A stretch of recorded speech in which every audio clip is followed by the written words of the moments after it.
And we are back with the Mayor's Take. I am your host, Daryl Hall, and I am here with the one and only, the Honorable Mayor Stephen L. Reed. How are you doing on today? Hey, I'm doing well, Daryl. How about yourself? I'm doing good. Look, today is like it's kind of like a special day.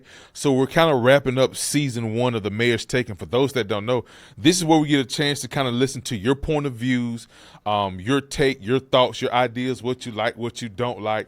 And so just kind of wrapping up the season 1, I'm gonna open up this question and answer how you want to. How have you enjoyed this so far? Oh, it's been great. You know, I've enjoyed it a lot. I think, for a lot of people, if you only see the formal side of what we do, you don't see the informal and things that really go into making up our achievements, our accomplishments, and things that we're doing as a staff and as an administration and as a community. So to be able to kind of talk about those things in this fashion is fantastic, because I think it gives, the community a little bit more background in terms of how we navigate, how we move, and why we move in certain ways versus, why we don't. Gotcha.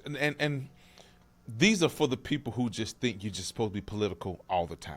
Oh, you're not supposed to be doing stuff like this. Right. You're supposed to be in the streets. You're supposed to be behind the office desk signing papers. I mean, at some point in time, can't you live a life too? Oh, you got to do that. I mean, you have to have that balance. Yeah. You have to make sure that, from our standpoint, you're getting out and you're listening to people in the community, but you're also talking and explaining some things that they may not get because of what they saw on social media, because of something they heard, from a coworker or a family member, somebody like that. So you got to be able to balance it with the personal, the professional, and the political, just so you can lead effectively and create the type of impacts, that we want to have. And I was in Walmart the other day, maybe about a week or so ago. Did you go early? It was not early. Well, see, then don't be mad if you were there. Don't be mad, because you'll be the main one online commenting, talking about they have an X amount of cashiers. Right. Well, y'all know how Walmart is. Listen, they're going to stab based on when the people are there. Sometimes people call out. Some of the very people who talk about Walmart, some of the very people who call out from their job. You're right. I will give you that one. How you going to talk about? I will give you that. How you going to talk about people at Walmart and you call out from your job? I go early. This was evening time. My morning had already started late. It was one of those days. And somebody put me on the side and said, "Hey, you're on the podcast with the mayor." I'm like, "Yeah, man." I said, "How you like it?" He said, "I like it." He said, "Man, I'm just trying to figure out, man, when does he have time to do it?" I was like, "Well, he has time to do it." It's like, I just feel like, he be trying to see in the streets why everybody killing everybody. I said, that ain't his job. Like, interrogating people, that's why we have detectives and police officers, and the city of Montgomery has people in place for that. And if you could say something to that, and my take for him was, if you want to be a part of the solution, be a part of your community. Yeah. If you want to help out, stop a lot of things, when you see stuff, and I'm saying, back growing up, it was like snitches get stitches, But at the same time frame, if I'm going to the gas station, people out here with pistols, I'm calling 911. You know what I'm saying? So what can you tell them when they say, Mr. Mayor, you supposed to be out here in the streets and, signing this bill, like you don't have time for fun. You're still a leader, but you're a human as well, too. If there was something positive that you can let these constituents know, what would you tell them? Well, I think one thing is you never stop working, in particular these days, right? People talk about the quote-unquote the good old days. Right. They got to remember, my dad was on the city council from its inception, from 1975 to 1999. Wow. So I know what those old days were about and what they weren't about. Those were the days before computers, before cell phones, before iPads and any other technology that we have. So in actuality, they disconnected more than we disconnect, right? Yeah. Because, the mayor might get a call at 2 a.m. Guess what? I still get that call at 2 a.m. Wow. But I get texts 24/7. If there's a robbery that happens, I get a text about it. Or I get a call if it's something more serious than that. If it's a car accident, I'm going to get a text or I'm going to get a call. Right. So we're always on. It doesn't matter where we are. It's just like a lot of us in other jobs, right? You take that email with you. Right. The boss has your cell phone. You're like, why the boss texting me? It's game 5. Right. I'm just trying to, chillax a little bit. Yeah. And here I got to answer something. That's not my staff, I know. Right. I don't do that kind of stuff. Of course not. I don't do that kind of course, stuff. you wouldn't do that. I'm not talking about me. There's other bosses out there interrupting folks' weekends. So we never get a chance to disconnect, from what's happening in the streets. But Yeah. I would also say to those folks that really, as Act 618 is designed, that is the article that set up the mayor-council form of government in 1975 for the city of Montgomery. The mayor's duty is certainly to make sure that the trash is picked up on time, the budget is balanced, and that the city is kept safe. Correct. All right? That's pretty much all the job description that's in Act 618. So everything else has evolved over that time. So now what we have from the mayor's office is the other piece that's listed in Act 618, which is the chief executive officer. As a chief executive officer, you can't get too far into things and still keep your vision in terms of where you're supposed to be going. Correct. You cannot have your head down as much. That's what your staff is for. And I've said this before in talking with other groups. Probably haven't said it here, but the second black mayor of Atlanta, Mayor Andrew Young, former ambassador, said you can't grow your city from City Hall. You can't sell your city from your city. Right. So when you're trying to grow the city and you're trying to bring all the things that people want, you're trying to make sure that you do the things to help grow the population and grow the economy. Right. You have to go and promote the city and tell people that Montgomery is not the black and white images Correct. you see from the 1950s and 1960s. Yeah. People not still just walking up and down the sidewalk like you see in all those videos. Right. And Dr. King is not still giving those speeches as he was many decades ago. But many people have Montgomery, in a box of what it was then. So we have to go and tell people that we're open for business. Correct. That we're open for investment and we're under new management. Right. And so we got to tell that from LA to Brooklyn to Harlem to Atlanta and anywhere in between. Right. Birmingham no different, Houston no different anywhere else, because we aren't a resource-rich community. Gotcha. We are the poorest region in the state, and the state is one of the poorest in the nation. So for us to have some of the things that we want to have, quality education, quality health care, quality jobs, you have to go out and talk about what you're doing, find the partnerships, bring in people who share your values and your vision, and say, let's work together. And that's what we've been doing. And I don't think that's come at the expense of anything. I just think that people have a mindset of what a mayor used to be in this city. Right. And what the longest serving mayor in recent memory did was not what I do. He was a police officer for good or bad. And there were a lot of issues at that time with PD and the community. Right. We take a different approach to how we grow the city and how we want to brand and rebrand the city for who we are right now. And that's why we bring in quality police chiefs. That's why we invest in training. That's why we have, advocated for a raise over 30% in the last 4 years for our police officers. That's why I have a special advisor for public safety, former Mobile police chief and public safety director, Lawrence Batiste.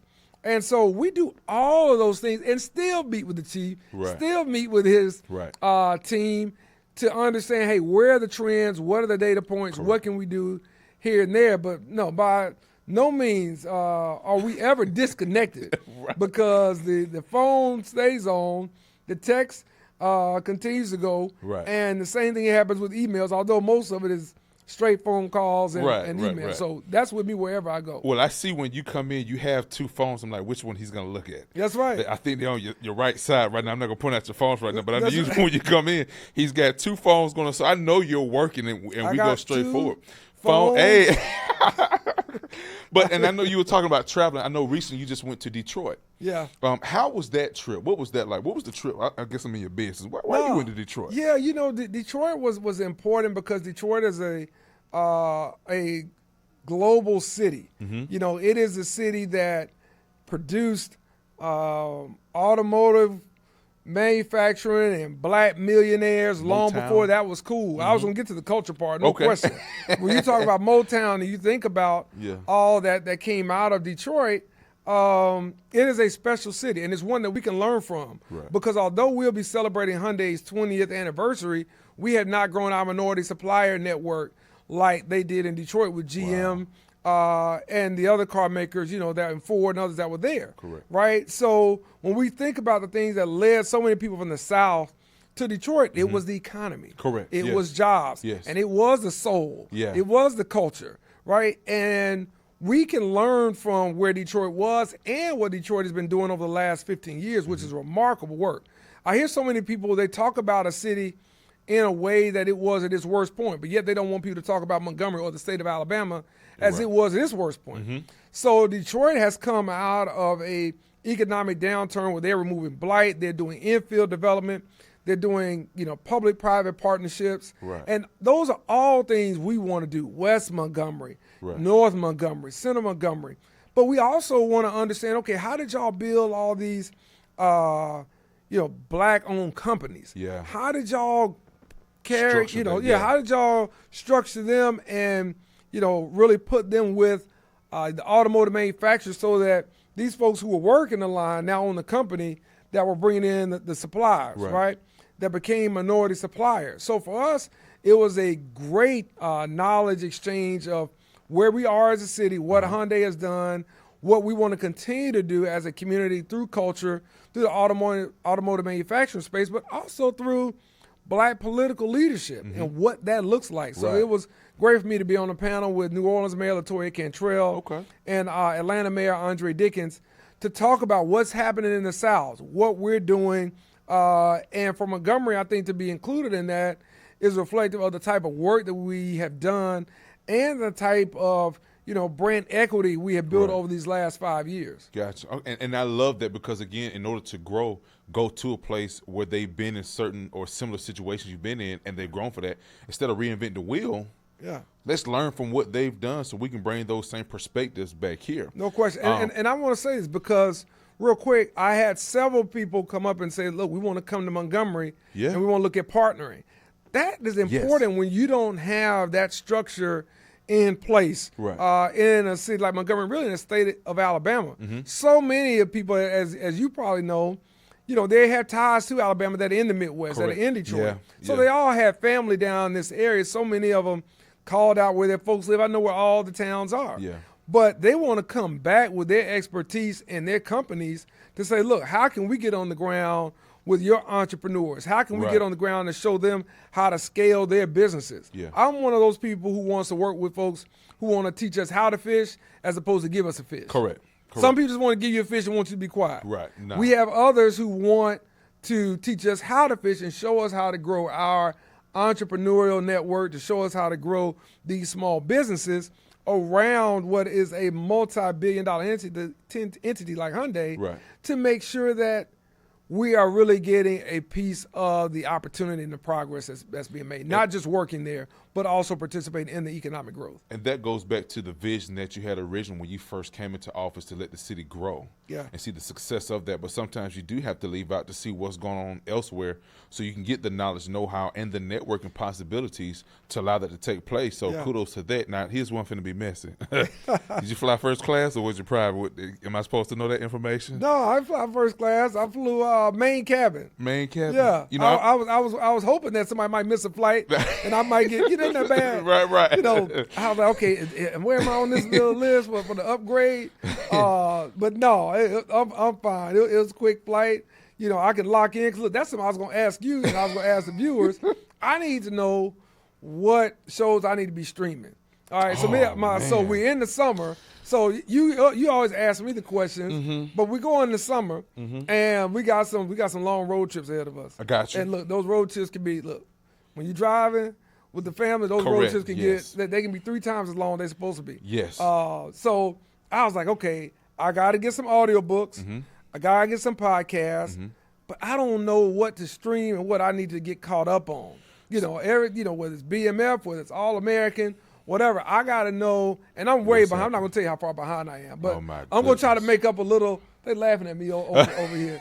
I'm going to try to make up a little ground. So just think about that. If you got an answer now, great. But if not, before we get off, I want you to tell me what I'll be checking out. Put in the comment section right now. We need a good audiobook. Yep. We need a good Netflix stream. Now, I still do Hulu. If you know some good shows on Hulu, we need something to stream. I'm going to give you a book. I'll get my brother's Hulu account. Right. Don't tell Hulu that. I'm doing Leading with a Limp. That's a Okay. book that I'm doing right now. It's a really good book. Just reestablishing and refocusing on leadership 101 and structuring teams. And then I'm on She the People, Netflix. Oh, nice. She the People had me cracking the Okay. first episode. Shout out to Mojo Brooks, the comedian. Hilarious. So that's just a few of them. All right. So you're in the airport. You're going through. You're walking down. When you go to a different city, and it's just me wanting to be nosy, do you have a lot of security with you? Do they know you're coming in? Do they structure things differently? Or is it just, hey, I have my normal detail with me, and I just go in, come out? Is it like a, I ain't going to say like a entourage you have, but how does that look for you when you're going somewhere? No, I go in stealth. Really? I go in stealth. I got you. Yeah. I got you. You go in and take care of your business, and you Right. know, you pop back out. I got you. Because again, the work doesn't stop. The files pile up on the desk. Right. I'm in there Saturday morning, Sunday afternoon after church or whatever. Gotcha. And so that stuff piles up. So you try to get in and Come on and back get out. on. Yeah, do what you can do. I got you. Yeah. So even with that trip being done, of course, learning and networking with those, I heard that you also won an award. Yeah. Here recently. No, I got I got tongue tied too, so I get it. It was the National Urban National Urban League D3 Award. Okay. Yeah. Explain that. That was an award I didn't know that we had been nominated for. I didn't know I'd been nominated for. Modest. So thank you to whoever did that. Mama, I love you.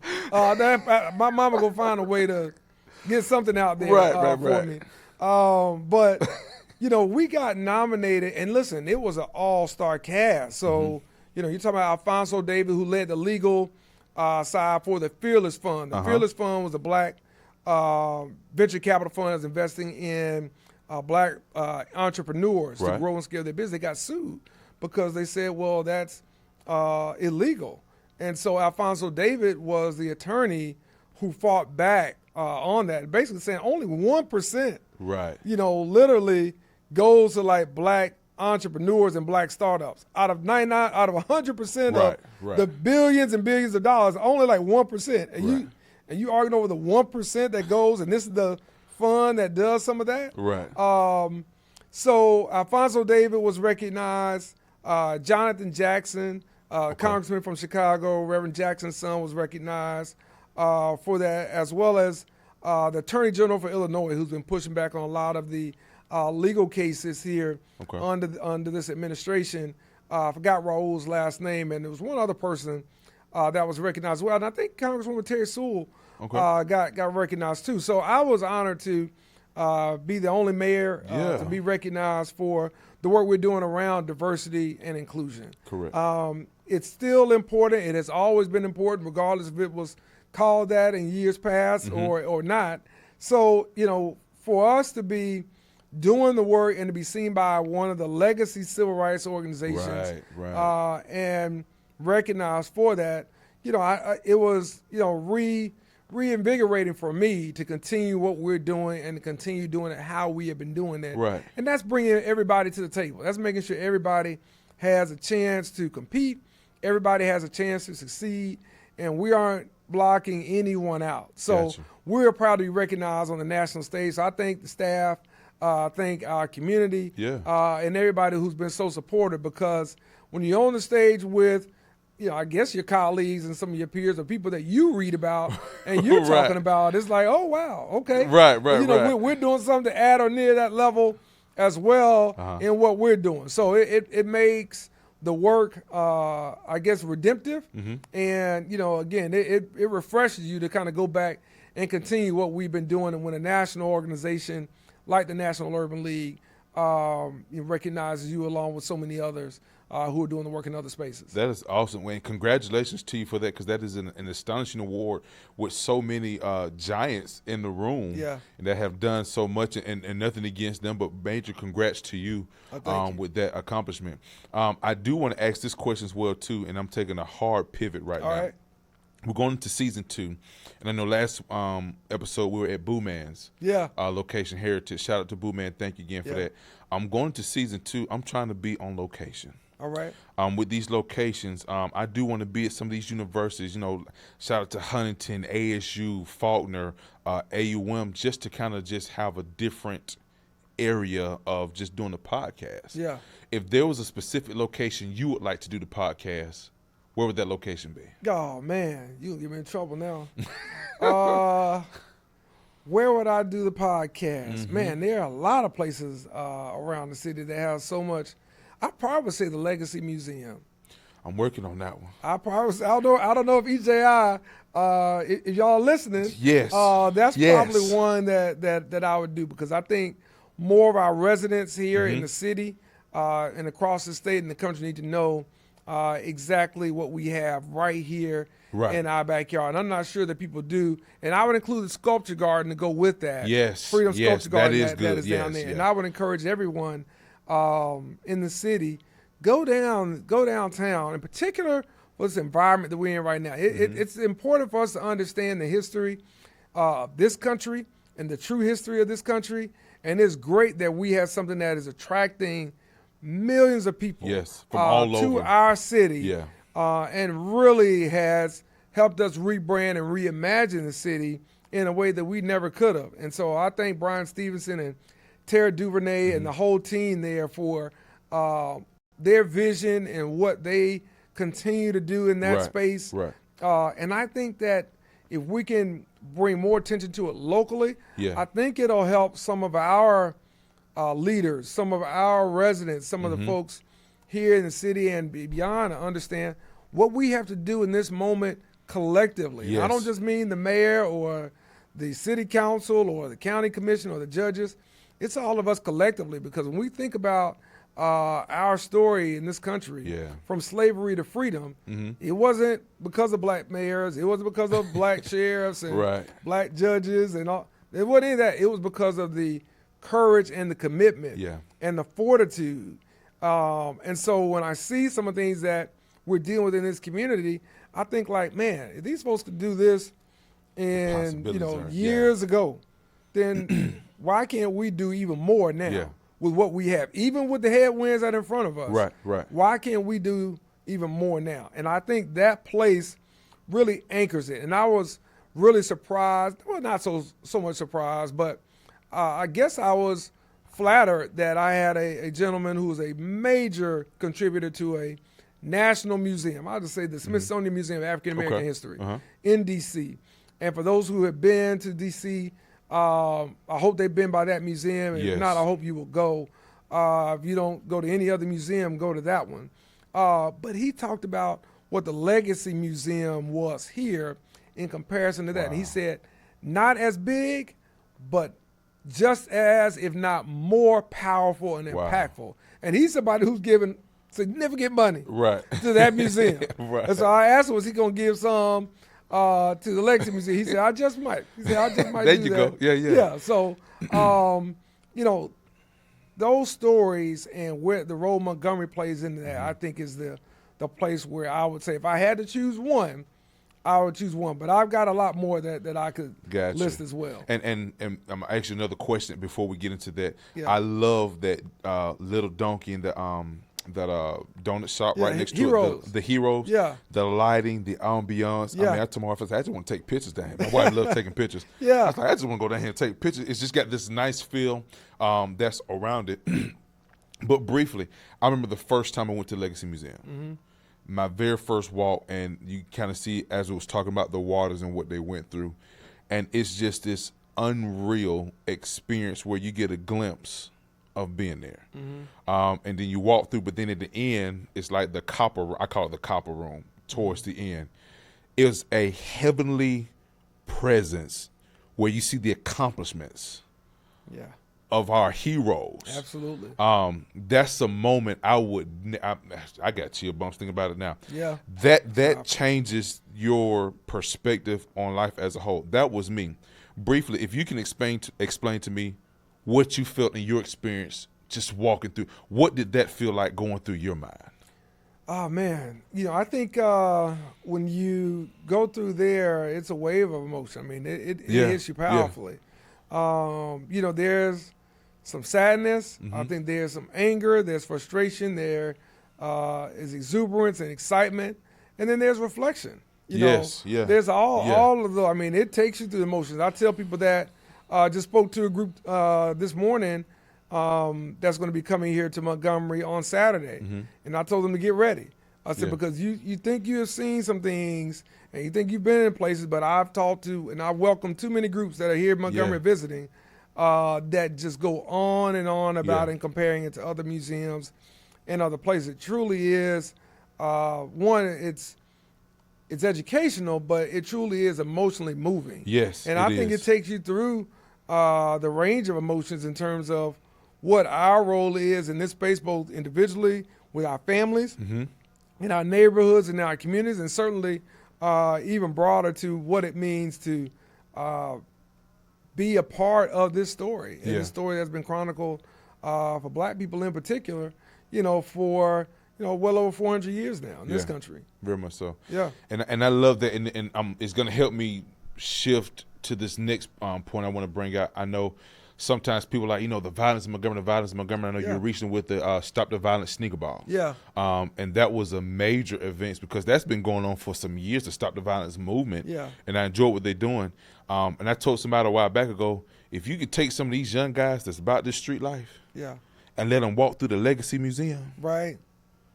You will think about things in a totally different perspective of just who we are as a people. I mean, you're willing to kill your brother because they looked at you. Your car faster than mine. Just any reason. Going through that Legacy Museum, if we want to help stop that violence, if there's a way I can get scholarships to say, hey, I will pay y'all way to go so y'all can see where we come from and what we've accomplished and what there's still yet to accomplish for the future and the opportunities that we have. I believe sometimes them experiencing those sounds, those jars where they had with people who were hung in those jars. This is the dirt where somebody was hung because of whatever reason. It's like you want to walk around with your pistol to shoot somebody because you feel like you go to. Hey, young men this summer that's planning on cutting up. If you need to hit me up, I will pay your way to go to the Legacy Museum because it will change your whole perspective of who you are as a person, so we can stop the violence. It's just I would say it. Stupid stuff that people are doing to prove a point. And we got to do better as people. No, look, I couldn't agree with you more. And if you pay them, I'll pay you. So if anybody calls you, then I'll pay you for them to go. I do think, as Black men in particular, and we make up about 95, 96% of the homicides in this city in the last 5 years that I've been mayor. When you really drill down, these are things that could have been resolved totally different. These are things that should have been resolved totally different. You end up ruining so many lives over that. And I wonder whether or not, people don't value life as much because they don't understand the importance of theirs. Wow. And I think that, if everyone understood the importance of theirs, regardless of what station they may be in life, then maybe we wouldn't have someone who's willing to take someone else's, right? And I think that for this community and the Stop the Violence campaign for everyone, Pastor Ed Nettles, Rotias, and all the activists and leaders who were recognized Saturday, we give them, a lot of credit and a lot of thanks for what they're doing. We're expanding that team. We're going to expand that group. We're going to tweak it a little bit. To try to get a better impact, get a better outcome, and to make sure there are more people on the streets with different approaches to this who've done the work, maybe some other places, to come in and help guide us. I'm one of those people as mayor, I'd never think that I have the only good idea. So I call other mayors and I talk to other mayors about, how did y'all do this with your parks and recreation? How did y'all do this with your job training and workforce development? How y'all do this in your crime initiatives, whatever it may be? Well, we do the same thing with the Office of Violence Prevention and now the Community Violence Intervention Team, or CVI.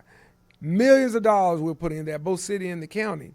And we want that training to have the impact that it's had in Baltimore, where they've had 28%